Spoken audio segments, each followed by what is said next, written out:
আজকে আমাদের ইমানের কোনো মূল্য নাই, অথচ সাহাবায়ে কেরামদের দিকে তাকায় দেখেন। এই দিন ইসলাম আমাদের মাঝে কিন্তু এমনি এমনি আসে নাই। এই দিন ইসলাম আমাদের মাঝে ওই যে বছরে একটা দিন মনে করেন পান্তা ইলিশ খেয়ে বা নববর্ষ বা এই হ্যাপি নিউ ইয়ার পালন করে আমরা এইভাবে আমাদের মাঝে আরাম আয়েশের সাথে কিন্তু দিন ইসলাম আসে নাই। দিন ইসলাম এসেছে সাহাবায়ে কেরামদের রক্তের মাধ্যমে। দিন ইসলাম এসেছে কিন্তু আল্লাহ রাসূলের সাল্লাল্লাহু আলাইহি সাল্লামের রক্তের মাধ্যমে, বন্ধন মোবারক শহীদ হওয়ার মাধ্যমে কিন্তু আমাদের মাঝে দিন ইসলাম এসেছে। ওই বছরে একটা দিন পান্তা ইলিশ খেয়ে খাওয়ার মাধ্যমে দিন আসে নাই। প্রিয় হাজিরিন, তো যেইভাবে দিন এসেছে ঠিক সেইভাবে আমাদেরকে পালন করতে হবে।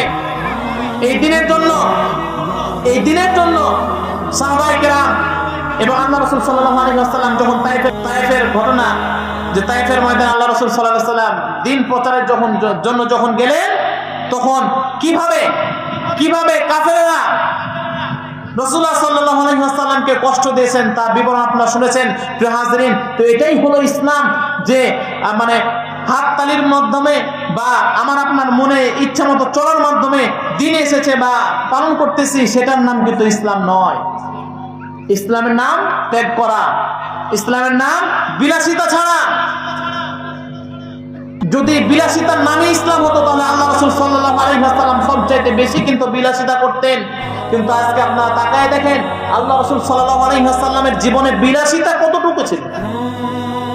আজকে আমরা তো একটু কিছু ভালো মন্দ খেলে কিসের নামাজ, কিসের রোজা, কিসের হজ, এই বলে আমরা কিন্তু ইসলাম থেকে বিমুখ ফিরিয়ে যাই, মানে বিমুখ হয়ে যায়। অথচ আল্লাহ রাসূল সাল্লাল্লাহু আলাইহি ওয়াসাল্লাম তিনি যদি চাইতেন তাহলে আল্লাহ রাসূল সাল্লাল্লাহু আলাইহি ওয়াসাল্লামের কাছে টাকা পয়সা স্বর্ণের কোনো কমতি থাকতো?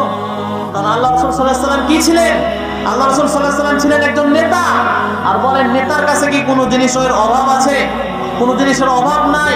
তাহলে কোনো জিনিসের যেহেতু অভাব নাই, তারপরেও আল্লাহ রাসূল সাল্লাল্লাহু আলাইহি ওয়াসাল্লাম ওই জীবনটাকে, বিলাসিতার জীবনটাকে বাদ দিয়ে কেন মানে জীর্ণ শীর্ণ জীবনটাকে আল্লাহ রাসূল সাল্লাল্লাহু আলাইহি ওয়াসাল্লাম বেছে নিয়েছেন?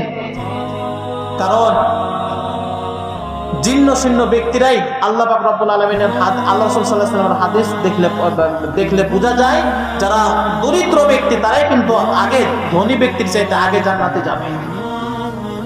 তো উপস্থিতি, এই জন্য আমরা প্রত্যেকে ইসলামের ভিতরে পরিপূর্ণ ইসলামের ভিতরে ঢুকবো। ইসলামের কিছু অংশ মানে কিছু আংশিক মানবো আর আংশিক মানবো না, এমনটা যেন না হয়।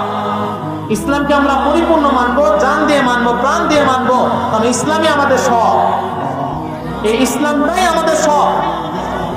এই চিন্তা চেতনাকে ধারণ করে তারপর আমরা প্রত্যেকেই চলাফেরা করবো ইনশাআল্লাহ। তাহলে দেখতে পাবেন আপনি সাকসেস, আপনার জীবন সাকসেস ইনশাআল্লাহ।